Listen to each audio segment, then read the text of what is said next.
मुंबईच्या आझाद मैदानावर मुंबई महानगरपालिकेच्या कामगार संघटनांनी एकत्र येऊन सरकार विरुद्ध एल्गार पुकारला।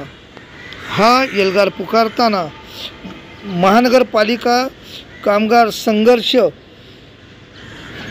समितीच्या माध्यमातून कामगार विरोधी कायदे आणि भविष्यात होणाऱ्या नोकर भरतीवर येणारी गदा या विरोधात आणि स्वतःच्या न्याय हक्कासाठी आणि प्रलंबित मागण्यांसाठी हा लढा आपण मोठ्या ताकदीने पालिकेच्या विरोधात आणि सरकारच्या विरोधात देत आहोत। याला यश येणं हे अत्यंत महत्त्वाचं आहे, असे उद्गार कामगार नेते प्रकाश जाधव यांनी उपस्थित मोर्चेकरांसमोर व्यक्त केले।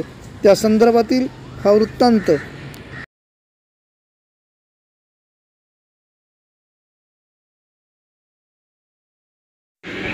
या आंदोलनाप्रसंगी म्युनिसिपल मजदूर संघाचे सरचिटणीस प्रकाश जाधव नेमकं काय म्हणाले ते पाहूयात।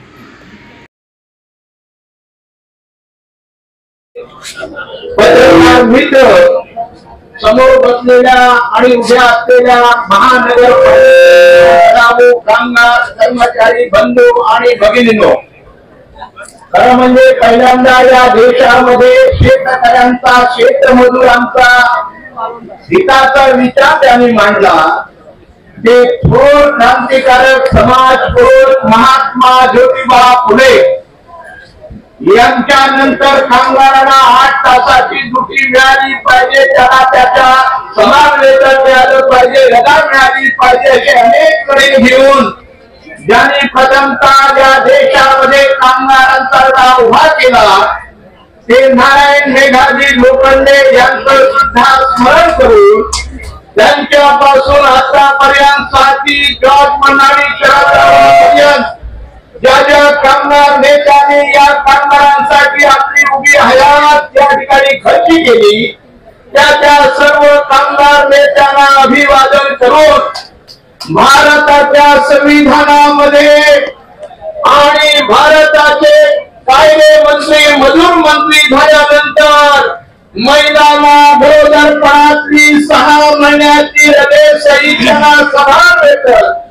कामगारांचे सगळे हक्क मिळवून देण्याचं काम ज्या महामानवानं केलं त्या भारतीय राज्यघटनेचे शिल्पकार परमपूज्य बोधिसत्व डॉक्टर बाबासाहेब आंबेडकर यांना अभिवादन करतो। मी आपल्याशी 2 शब्द बोलणार आहे।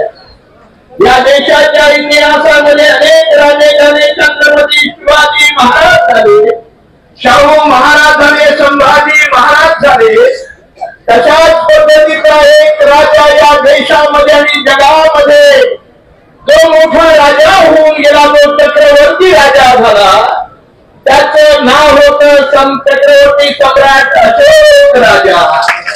आणि आपल्या सभेचा अध्यक्ष सुद्धा जो आहे त्याचं नाव सुद्धा अशोक आहे। आज आपल्या सभेचा संघर्ष समितीचा आपल्या सगळ्यांचा नेता म्हणून अशोक जाधव या ठिकाणी आपल्या पुढच्या एकंदरीत आंदोलनाची दिशा सांगणार आहे आणि म्हणून मी अधिक काही तुमच्याशी बोलणार नाही, तो सर्वाधिकार त्यांना दिला आहे। पण आपल्या सगळ्यांना एकच सांगतो, माझी म्युनिसिपल मजदूर संघ या नावाची एक छोटीशी महापालिकेची संघटना आहे आणि तिचा नंबर कोड नंबर आहे 52 नंबरचा कोड आहे। शशांकरावजी, बडे साहेबजी, बाबा कदमजी, डॉक्टर साहेबजी, राठोडजी, आपले आमचे कॉम्रेड या ठिकाणी मिलिंद राणेजी, या दिवशी हा 25 वर्षापूर्वी महानगरपालिकेच्या आयुक्ताने मला 52 नंबरचा कोड दिला आणि मी फार खुश झालो। आपण सगळ्यांनी पाहिलेलं आहे, आता IPL झालेली आहे, या IPL मध्ये सुद्धा एक जाहिरात येत होती, रमी खेळा रमी खेळा रमी खेळा, 3 कोटीचं बक्षीस मिळवा।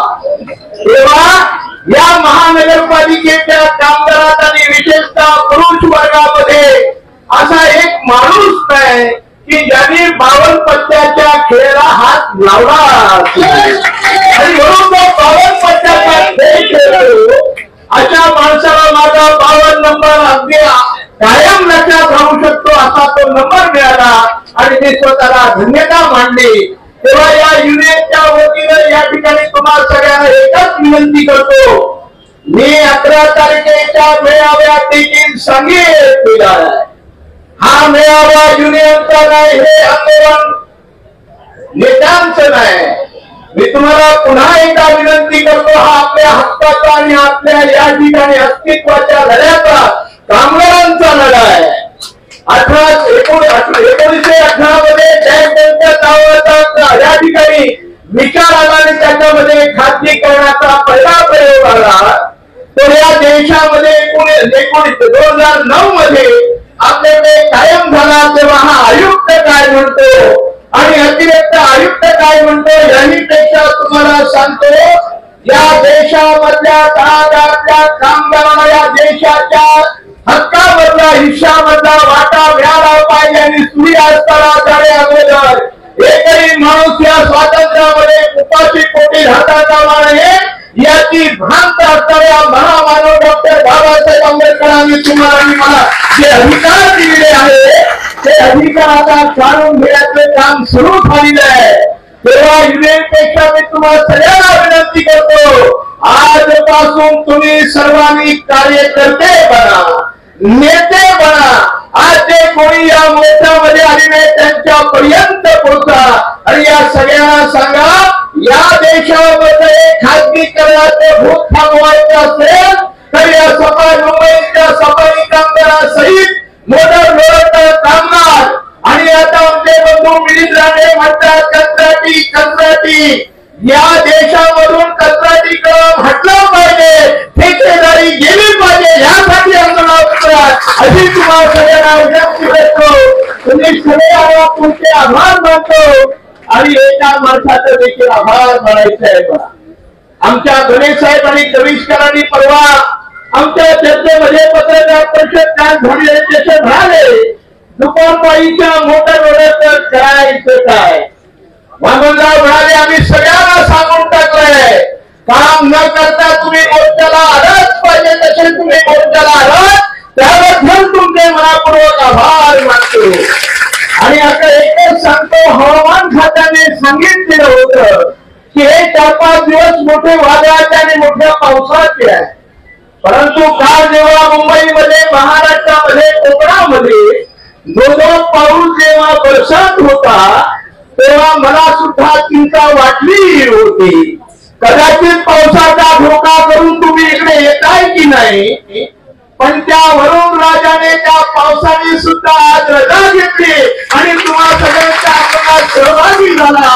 त्याबद्दल त्या वरुण राजाचे देखील मनापूर्वक आभार मानतो, त्याचंही अभिनंदन करतो, तुमचं अभिनंदन करतो. आणि माझा पुढील वेळ सगळा अध्यक्ष म्हणून आदरणीय अशोक जाधव यांना देतो आणि इथेच सांगतो, जय भीम, जय महाराष्ट्र, जय कामगार. कामगार कर्मचारी संघटना समितीचा